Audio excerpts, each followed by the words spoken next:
Okay, I want to show you just how powerful Facebook search can be and just how much is available to you if you know where to look. So I'm actually going to use my area to look up Facebook groups. So one of the things that people said, once again, is that, I looked things up, but I only found a few places where I could post my post. So what I want to show you is that a lot of times people forget that you can't just search and let the drop down determine what is out there. You actually need to come to the search page and go to the groups page. Okay?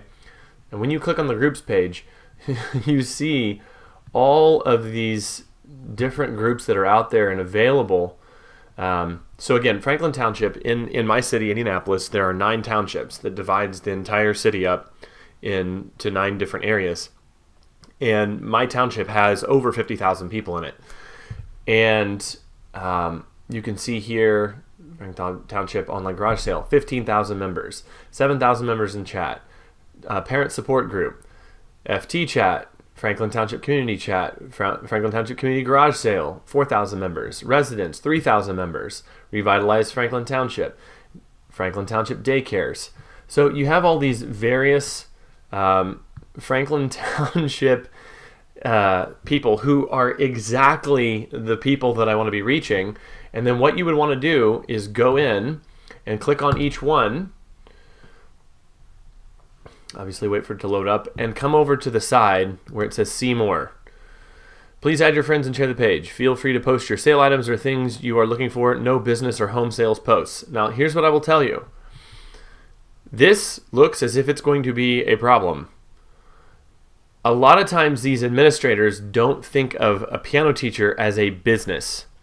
If you're a large school, yeah, that might be a problem for you. But if you're even a medium-sized school, or just a private single teacher studio, this is absolutely for you. You go up to the members area, and in the members area, you click admins, and you find the admins for that particular group. And if I were you, I would actually just look and type in at the top each person's name and see how often that person posts in the group and try to find the one that is more active. In this particular one, this is a garage sale group, so that isn't perhaps the best. But let's go back to the Facebook search and go to the chat instead of a garage sale group. And I tell you, this is just one word out of many words that I could choose to describe my area, and I'm going to get to that in just a minute. No ad spam, hate talk, or gossip. Please read the full description if you don't agree with it. Okay, Okay, so this is not a yard sale group. Big ticket item only. If what you're selling is less than $1,000, please do not post it. So yes, you can post about your business. So this is exactly what I was looking for. And actually the truth is that I'd already gone to these admins and asked them about my business. Now this is a strategy that I used a lot more many years ago. So I'm not a member of all these groups anymore, but this one I stayed in just because I was interested in things about my area. But there is a city that's very, very close to me. It's like less than a mile than me. It is a city that's within the larger metropolitan area of Indianapolis. And I'm just going to click this in here and show you Southport High School. Southport is that city. So Southport High School alumni, class of 2010. Obviously, this isn't too helpful. But just the city or just Southport, I'm going to put in Southport, Indiana. And then go to the groups again and see what I can find. Let's see, Pokemon Go, all right, and that might be useful. I don't know. If you wanted to make your music studio a gym, a Pokemon Go gym, which of course this is the fad of the last year. So, if you're watching this video 5 years from now, you would need to find your corresponding fad at the time. But, you might be able to go and post in a place like this. Now, there's only 196 members there. Is it really worth it? I would say yes, those 196 people are really passionate to join something like this. You would actually want to go in and see if there are any, people, of a parental age, if this is all high school and college students, which it likely is, then yeah, this is probably a waste of time. But if there are a couple parents in there, and if you went in there and said, I have a Pokemon Go gym in my studio, and you posted that, and maybe posted a screenshot of a couple kids holding up their phones, smiling because and Pokemon Go up on their phone, I promise you, those parents will be far more interested than you just randomly advertising to people in, using an ad or just randomly advertising in a Facebook group. That would be extremely powerful. Now, I'm just going to go and use the word Southport. Now, I've already done this before, so I know that this is going to be not quite as productive because there are actually other cities called Southport.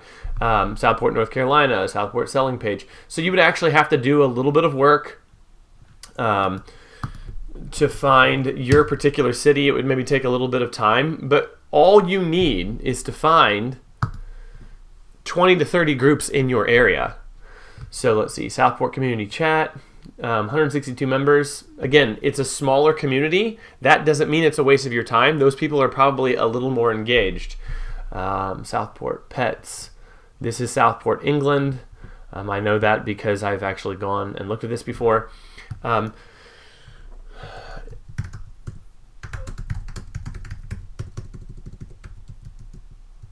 I actually know how to spell my own city, even though you can't tell that right now. Groups. Southside Indianapolis, 1,800 members. Indianapolis East Side Yard Sale. That's close enough that might actually be worth it to me. Southside Indianapolis Yard Sales. And then you can always use those other terms. Chat, parent group, community group, these sorts of things. There are probably 3 or 4 ways to describe where I live, and then there's maybe a half dozen ways: parent support group, yard sale, swap, community, chat, community, that sort of thing. All of those different words can be really, really helpful, and put all those combinations together and go look up those groups. Now, here's the last thing that's really cool. When you join groups like this, Facebook begins to know what you like, and they'll actually start putting suggested groups on the side, okay? And if you go look at these, you can click See All Suggested Groups, and it'll actually take you into a place in Facebook that will show you other groups that are similar to the group you're in. Now, I'm not actually really seeing that here, but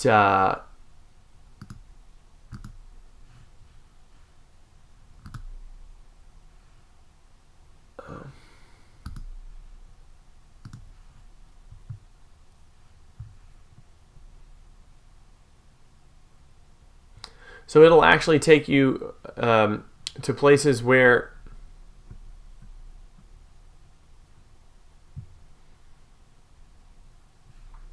if you go into these groups, they'll actually suggest groups on the side that are similar to the one that you're in right now. So the more groups you join, the more possible it is that you'll find a group that is really similar to the group that you're already in.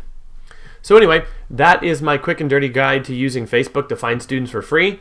And again, the strategy is that you find all these groups and you check the information aside, make sure it's okay to post about business. If it's not, I still wouldn't take that as a no.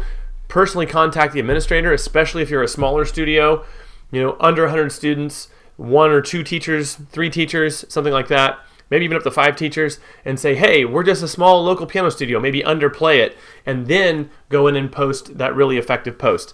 This is completely detailed in my Facebook guide. I talked about this, but I've had so many people say that they can only find a few groups, and every time that a person has said that to me, I've asked for the name of their local area, and I've been able to find 20 or 30 groups, and I thought I would finally shoot a video that showed how I do it. So anyway, hope this has been very helpful for you, and I will see you in the next video.